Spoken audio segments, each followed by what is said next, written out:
With this water hole, it's beautiful, doesn't it? When you have a big water hole like this, you can't shoot the whole thing. It's going to take multiple sits and multiple tree stand setups in order to be able to cover the whole water hole. I've got my tree stand set up here like 15 yards right off the edge, and it is just beat down with tracks. And back over here behind us, there's several different main trails that lead in right under my stand. And coming out all these mountains here, there's other trails that lead right down in here.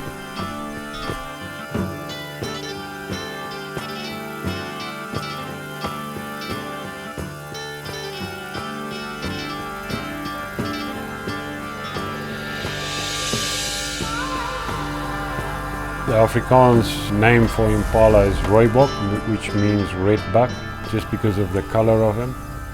They have no weaknesses, they have exceptional eyesight, exceptional hearing, and they have exceptional smell. So if you're walking in daylight trying to walk and stalk an impala, you've got very little chance.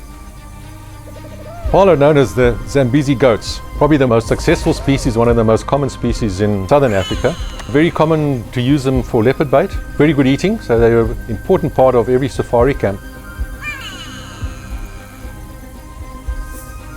One of the key things you've got to remember when you're hunting in Africa is these animals will string jump. If an impala is 35 yards and he hears that string, by the time the arrow reaches him, he's already going to have jumped out of the way of it, or you're going to make a bad hit. You don't want to do that. You want to take closer shots, and so you want to be patient as a bow hunter in the stand.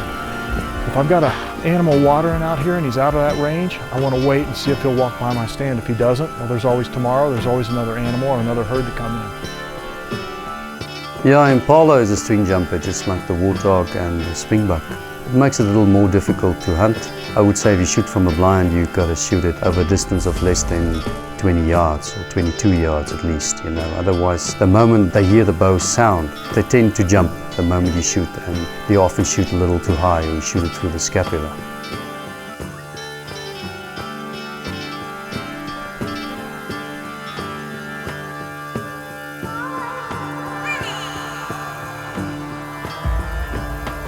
The impala, because there's many of them around, and it sort of reminds me of the whitetail in America. It's very sought after for a lot of people to hunt because the meat is really tasty. The trophy of the male impala is also really sought after.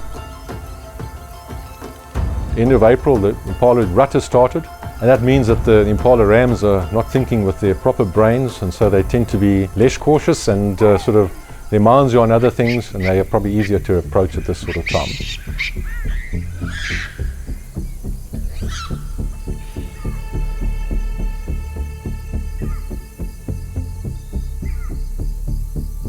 The thing is, as a bow hunter, when you draw back the bow, you anchor those pins and you drop that release, think about what that arrow is going to do as it enters that animal and what damage it's going to do, what organs it's going to hit.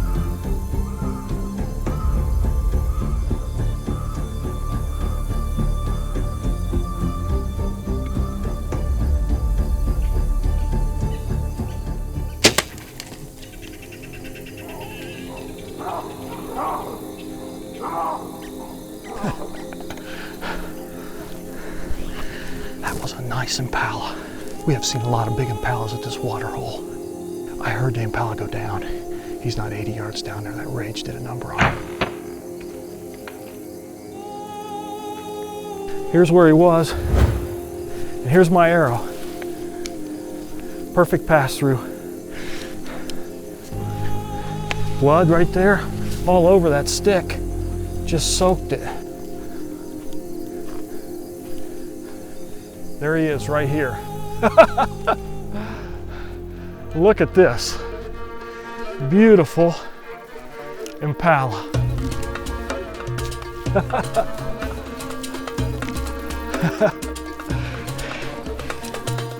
Big impala ram. 16-yard shot. He doesn't go 65 yards. This is what going with a bow hunting outfitter can do for you in Africa.